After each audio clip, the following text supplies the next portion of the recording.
పహల్గాం ఉగ్రదాడిలో మృతి చెందిన విశాఖవాసి చంద్రమౌళి అంత్యక్రియలు మరికాసేపట్లో జరగనున్నాయి. దీనికి సంబంధించిన వివరాలు మా ప్రతినిధి ఆదిత్య పవన్ ప్రత్యక్ష ప్రసారం ద్వారా అందిస్తారు. నెలకొల్తుందని వాళ్ళ అభిప్రాయం. మోడీ గారు ఎవరైతే ముష్కరులు వచ్చారో ప్రతి ఒక్కరిని ఇదే విధంగా ఛిద్రం చేసే విధానంగా ఆయన ఆలోచన చేస్తున్నారు. ఇది ప్రభుత్వ వైఫల్యం కాదు, ఇది పక్కాగా ముష్కరుల యొక్క దుర్మార్గమైన దుశ్చర్య. 26/11 జరిగినప్పుడు ఏదో ఉదాసీనంగా ఊరుకున్నారేమో కానీ ఇప్పుడు జరిగేటువంటిది మాత్రం చాలా ఇబ్బందికరంగా ఉంటుంది. వాళ్ళు ఎక్కడైతే ఆ దేశాన్ని కూడా బహిష్కరించడం జరిగింది. ఇలాంటి కార్యక్రమాలని ప్రజలందరూ ఆలోచన చేయాల్సిన అవసరం ఉంది. ఎవరు కూడా అస్థిరపడకుండా తప్పకుండా ఇలాంటి చంద్రమౌళి గారి కోసం ఇవాళ నిన్న మొన్న వచ్చినటువంటి కొన్ని వేలాది మంది ప్రజల యొక్క హృదయాలు ఆయన తెలిసినా తెలియపోయినా, ఆయన ఓ సాధారణంగా ఓ బ్యాంక్ ఆఫీసరు కానీ కొన్ని లక్షల మంది వచ్చి ఆయనకి నివాళి అర్పిస్తున్నారు. కారణం ఏంటంటే ప్రజల్లో ఉన్నటువంటి స్థిరమైనటువంటి ఆలోచన విధానం వల్ల ఇలాంటి కార్యక్రమం జరుగుతుంది. అందువల్ల ఇలాంటి వాటికి ప్రజలందరూ కూడా మీ నివాళిని అర్పిస్తూ అదే సందర్భంగా ఇలాంటి కార్యక్రమాలు జరగకుండా ఉండడం కోసం దేశానికి మనం అందరం కూడా సపోర్ట్ చేయాల్సిన అవసరం ఉందనే విషయాన్ని తెలియజేసుకుంటున్నాను. చెరువు రామకోటయ్య.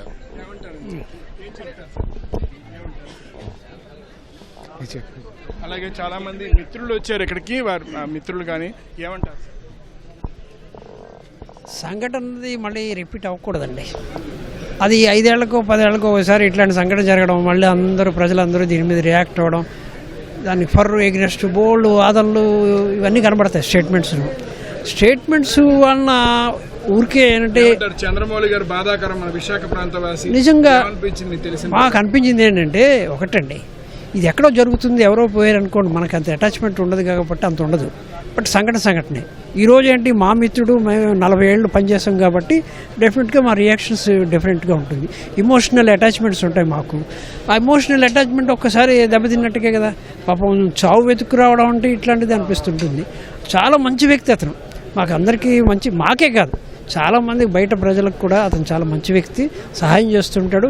అలాంటి వాడు పోవడం అన్నది విశాఖపట్నంలో ఒక దారుణమైన విషయం. ఇప్పుడు నేను అనుకోవడం విశాఖపట్నంలో ఇట్లాంటిది దారుణం వినే సందర్భాలు మా వయసు వాళ్ళకి ఎవరికి లేదు, ముందర వయసుకు ఉందేమో కానీ. బట్ ఇలాంటివి ఏంటంటే మీ గవర్నమెంట్ కూడా ఇలాంటివన్నీ ఎక్కడో ఒక్కడ వేళ్లతో పెకిలించాలండి. ఊరికే స్టేట్మెంట్లు ఇవ్వడం వల్ల రియాక్షన్స్, కౌంటర్ రియాక్షన్స్ ఇవన్నీ వస్తాయి. అది కాదు, యాక్షన్లో ఉండాలి. సైలెంట్గా మీరు చేయదలుచుకుని చెయ్యండి, అంతేగాని ఊరికే మైక్లో మాట్లాడితే మాత్రం పద్ధతి. మనం ఎక్కడికి వెళ్ళినప్పటికైనా ఏ విధమైన బాధలు లేకుండా హ్యాపీగా మనం ఏంటంటే ఎంజాయ్ చేయడానికి వెళ్తాం. కాశ్మీర్కి వెళ్ళడానికి మనం అరకెళ్ళినా ఆ అట్మాస్ఫియర్ కనబడుతుంది. మనం ప్రత్యేకంగా కాశ్మీర్కి వెళ్తున్నాం ఏంటంటే ఆ విధంగా కొంత ఎంజాయ్ చేద్దాం, కొత్త ప్రాంతం అనుకుంటాం. ఆ వెళ్ళేటప్పుడు అక్కడ సెక్యూరిటీ లోపం జరిగితే రియల్గా ఏంటంటే ఆ ప్రాంతంలో ఎవరో ఒకరు ఉంటారు సెక్యూరిటీ. మరి ఆ రోజు ఎందుకు ఉండలేదో ఏంటో కానీ ఆ లోపం జరిగితే దాంతోపాటు చాలామంది ఈ విధంగా బలైపోతారు. హిందువా నువ్వు ముస్లిమా అనే చూసి కేటగిరైజ్ చేసి బట్టలు ఇప్పి నీవు అవునా కాదా అనుకొని అంత దారుణం అని ఇదంటే, ఈ రోజుల్లో చాలామంది మనం కోడలో ముస్లిం అవ్వచ్చు. అలాగా చంద్రమౌళి గారి ఘటన గురించి ఏమంటారు? ఈ ఘటన గురించి చాలా దారుణం అండి. చంద్రమౌళి చాలా మంచివాడు, అందరికీ హెల్ప్ చేసేవాడు. ఇప్పుడు ఏదైనా ఖర్చు అయినా 5,000 తన చేతికి తగిలినప్పటికైనా ఎప్పుడూ బాధపడకుండా, ఎవరిని అడగకుండా తనే పెట్టుకుంటూ నలుగురితో కలిసిమెలిసి వెళ్ళిన వ్యక్తి. రియల్లీ వెరీ నైస్ జెంటిల్మెన్ అండి. ఏమంటారండి? చంద్రమౌళి గారి ఘటన బాధాకరం. విశాఖపట్నం నుంచి 6 వెళ్ళారు, 5 సురక్షితంగా వచ్చారు. చంద్రమౌళి గారు ఏమంటారు? నిజంగా చంద్రమౌళి గారి మరణం అందరినీ కూడా కలిసివేసింది. దానికి నిజంగా విశాఖ ప్రజలందరూ కూడా నివాళులు అర్పించడం జరుగుతుంది. అదేవిధంగా దేశం మొత్తం మీద వెళ్ళిన వాళ్ళందరినీ కూడా పేరున ఒక మతాన్ని టార్గెట్ చేస్తూ అక్కడ దారుణంగా హత్య చేయడం జరిగింది. మళ్ళీ వాళ్ళ ఎవరైతే కుటుంబ సభ్యులు ఉన్నారో వాళ్ళందరూ చెప్పడం జరిగింది, మీరు వెళ్ళి మోడీ గారికి చెప్పుకోండి అని. మోడీ గారికి చెప్పుకోండి మేము ఇలా చంపామనేసి. కాబట్టి ఈ దేశంలో ఏదైతే మతోన్మాదం పెరిగిపోతుందో ఆ మతోన్మాద ప్రేరేపణకి చేసిన పాకిస్తాన్ ఏదైతే ఉందో, పాకిస్తాన్ ప్రేరేపిత ఉగ్రవాదుల్ని మట్టుపెట్టడమే భారత లక్ష్యంగా ఈరోజు పనిచేయడం జరుగుతుంది.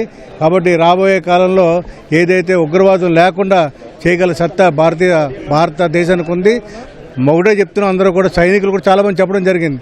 సైనికులు ఒకటి చెప్పారు, మాతో యుద్ధం చేయండి, అంతేగాని అమాయక ప్రజలను చంపొద్దని చెప్పడం జరిగింది. కాబట్టి రాబోయే కాలంలో ప్రజలందరూ కూడా ఐక్యంగా ఈ భారతదేశానికి మద్దతుగా ఉంటూ ఆ ఉగ్రవాదానికి వ్యతిరేకంగా పోరాటం చేయవలసిందిగా కోరుతున్నాం. ఏమంటారండి? చంద్రమౌళి గారితో మీకు అనుబంధం? చంద్రమౌళి గారితో మాకు ఆల్మోస్ట్ 40 ఏళ్ల పరిచయం అండి. నిజంగా బ్యాంకులో చాలా ఎక్సలెంట్గా పనిచేశాడు. బ్యాంకు పని కానివ్వండి, ట్రేడ్ యూనియన్లో కానివ్వండి, ఒక మచ్చలేదు. పర్టికులర్గా రిటైర్ అయిపోయిన తర్వాత ఇతను చేసే సోషల్ యాక్టివిటీ ఎక్స్ట్రాడినరీ. 10,000 25,000 అంటే లెక్క చేసేవాడు కాదు. దేనికైనా విపరీతమైన చారిటీ. చాలా మంచి పేరు తెచ్చుకున్నాడు. నిజంగా మా బ్యాంక్ ఎంప్లాయీస్కి, పర్టికులర్గా విశాఖపట్నం జోన్లో ఉన్న 3-4 వేల మంది ఎంప్లాయీస్కి ఒక రకంగా చాలా బాధ.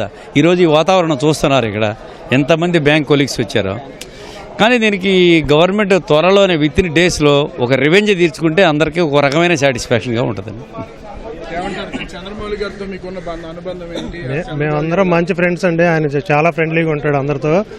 మేము ఎక్స్పెక్ట్ చేసింది మాత్రం అదే, ఆయన బాడీ తీసే లోపు కనీసం ఇది ఒకళ్ళిద్దరినన్నా పట్టుకుని వాళ్ళ కుటుంబానికి ఎంతో కొంత స్వాంతన చేకూరుస్తుంది గవర్నమెంట్ అని ఎక్స్పెక్ట్ చేసాం. అది మాత్రం అందరూ అప్సెట్గానే ఉన్నాం. వాళ్ళు ఇంతవరకు అసలు పట్టుకోలేకపోయారు అనేది ఇన్సిడెంట్ అనేది చాలా ఇది ఎవరు ఆపలేదు. అది ఏదో చేశారు, వెళ్ళిపోయారు.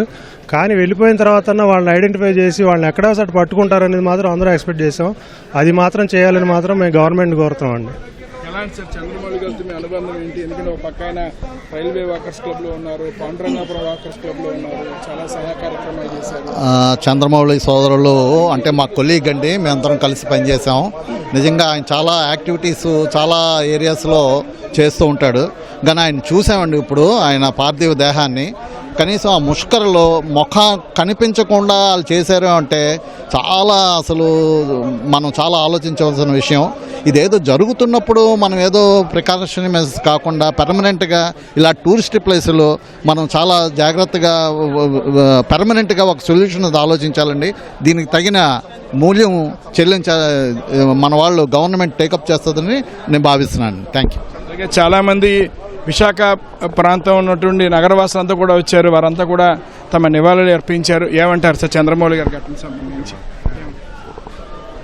చంద్రమౌళి గారి ఆయన చాలా మంచి వ్యక్తి అండి. బ్యాంకులో చాలా మంచి పేరు ఉన్నది. ఎవరికి ఏది ఆపద వచ్చినా సరే ముందుండి గట్టిగా నిలదీసి అడగగలిగే వ్యక్తిత్వం ఉన్నవాడు. ఎవరిని అడిగినా సరే ఆయన గురించి చాలా మంచిగా చెప్తారు. ఆయన ఇలా సడన్గా పోవడం చాలా మా పర్సనల్స్కి, స్టాఫ్కి చాలా బాధాకరమైన విషయం. ఆయన అనుబంధం ఉండి వారితో మీకు కనీసం 10 సంవత్సరాలు ఉంటుందండి.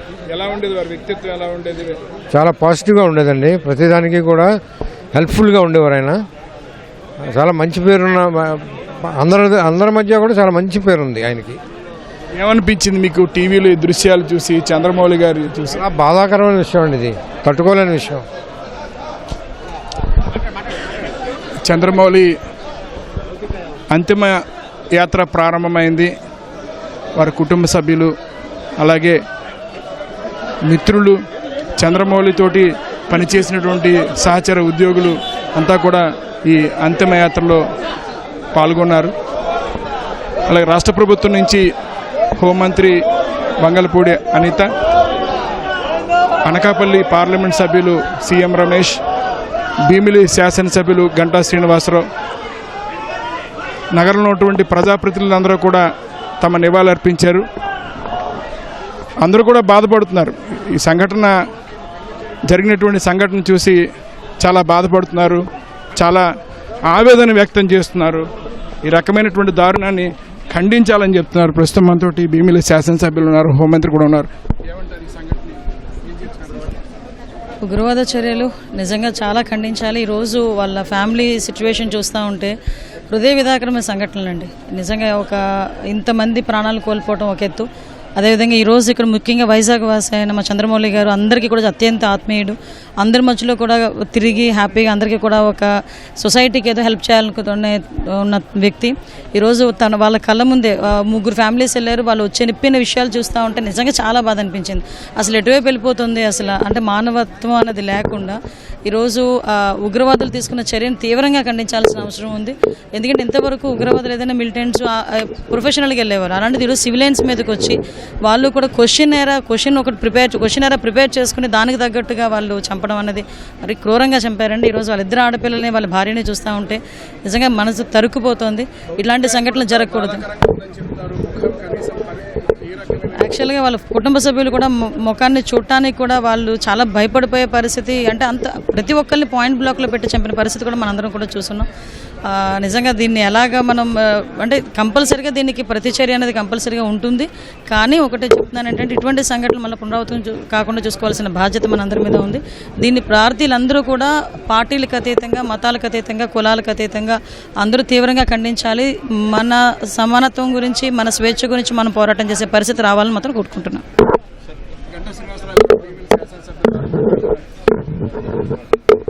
చాలా దురదృష్టకరం. ఇప్పుడే మన హోమేష్ గారు చెప్పినట్టుగా సరదాగా ఫ్యామిలీతో టూర్ కోసం వెళ్ళిన చంద్రమౌళి ఇలా కావటం చాలా చాలా బాధాకరం.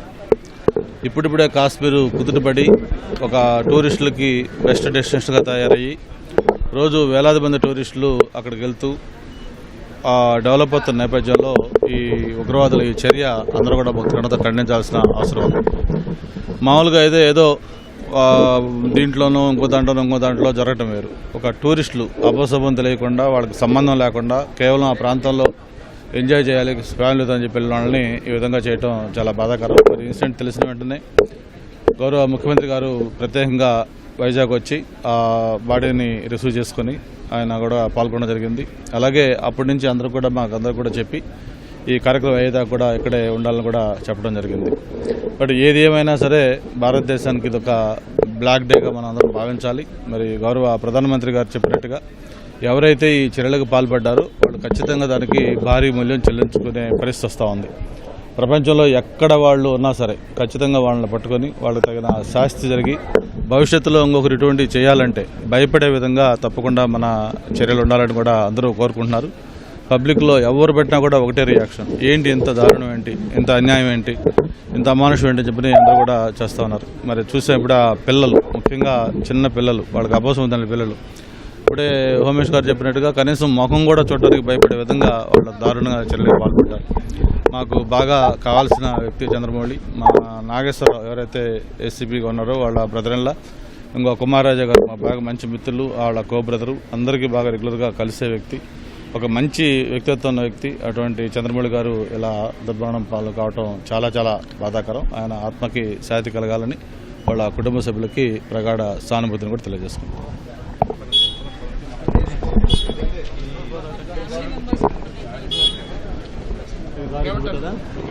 చాలా దురదృష్టకరమైన సంఘటన జరిగిందండి. మరి ఈరోజు మన విశాఖవాసి చంద్రమౌళి గారి అంతిమయాత్రలో బీజేపీ నుంచి, జనసేన నుంచి, అన్ని పార్టీలకు అతీతంగా అందరూ వచ్చి ప్రగాఢ సానుభూతి తెలియజేయడం జరిగింది. అంతిమయాత్రలో అందరూ కూడా పాల్గొనడం జరిగింది. ప్రధానమంత్రి శ్రీ నరేంద్ర మోదీ గారు ఖచ్చితంగా దీనికి రెండింతలు ప్రపంచంలో ఎక్కడున్నా సరే వాళ్ళని పట్టుకొని తీరుతాం, దీనికి శిక్షిస్తామని మనకు హామీ ఇవ్వడం జరిగింది. చాలా బాధాకరం. చూస్తున్నాం, వాళ్ళ కుటుంబ సభ్యులు చూస్తుంటే అందరికీ ఏడుపు వస్తుంది. ఆ అపశుభం తెలియని వాళ్ళు విహారయాత్ర కోసం కుటుంబ సభ్యులతో, ఫ్రెండ్స్తో కలిసి వెళ్తే పాయింట్ బ్లాక్లో పెట్టి గన్ పెట్టి నువ్వు హిందువా అని అడిగి, హిందువు అని తెలిసిన తర్వాతే చంపడం అనేది చాలా బాధాకరం. ఇది ఒక కుటుంబంపై జరిగిన దాడి కాదు, ఇది మన భారతదేశంపై జరిగిన దాడిగా మనం గుర్తించి ఇటువంటి పరిణామాలు జరగకుండా భవిష్యత్తులో అందరూ అప్రమత్తంగా ఉండాలని కోరుకుంటున్నాం. చాలా బాధాకరం.